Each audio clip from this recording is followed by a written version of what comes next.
ప్రభు పేరిట అందరికీ ప్రైజ్లాడండి. బాగున్నారండి అందరూ?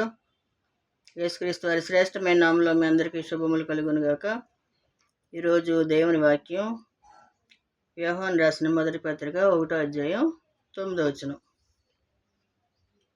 మన పాపములను మనము ఒప్పుకొనిన ఎడల ఆయన నమ్మదగిన వాడును నీతిమంతుడును గనుక ఆయన మన పాపములను క్షమించి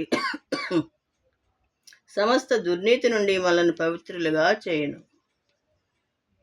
పాపాలన్నీ తీసివేసి సమస్త దుర్నీతి నుండి తీసివేసి క్షమాపణ ఇస్తా అంటున్నాడు దేవుడు. పవిత్రులుగా చేస్తా అంటున్నాడు. మనిషి ఎంత పాపిష్టివాడైనా కూడా దేవుడు ఏం చెప్తున్నాడు? నేను క్షమిస్తా, రండి నా దగ్గరకు అంటున్నాడు.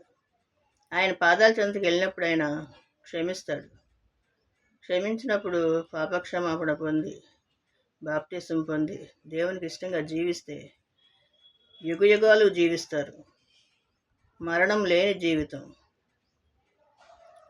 ఏడుపు బాధ లేని దేశం, అది సంతోషకరమైన దేశం, పరలోక రాజ్యం. అలాంటి దేశంలోకి, పరలోక రాజ్యంలోకి వెళ్ళాలంటే దేవునికి ఇష్టంగా జీవించాలి,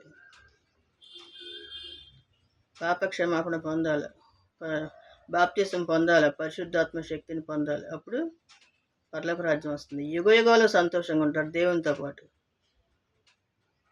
అలాగా జీవించిన వాళ్ళది పరిస్థితి ఏంటి? యుగయుగాలు నరకయాతన. ఆ భయంకరమైన నరకయాతనలోకి ఎవరు కూడా వెళ్ళకూడదు.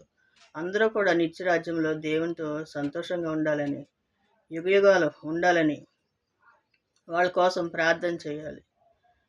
వాళ్ళు సమయం వచ్చినప్పుడు వాళ్ళు మారుతారు. ఎందుకంటే కొంతమందికి బైబిల్ చదువు వినిపిస్తున్నా కూడా అదంతా నమ్మట్లా. నమ్మాలని, దేవునికి ఇష్టంగా జీవించాలని ప్రార్థన చేయాలి. దేవుడే సహాయం చేస్తాడు. దేవునికే మహిమ కలుగును గాక. దేవుని కృప మీ అందరికీ తోడై ఉండును గాక. ఆమేన్.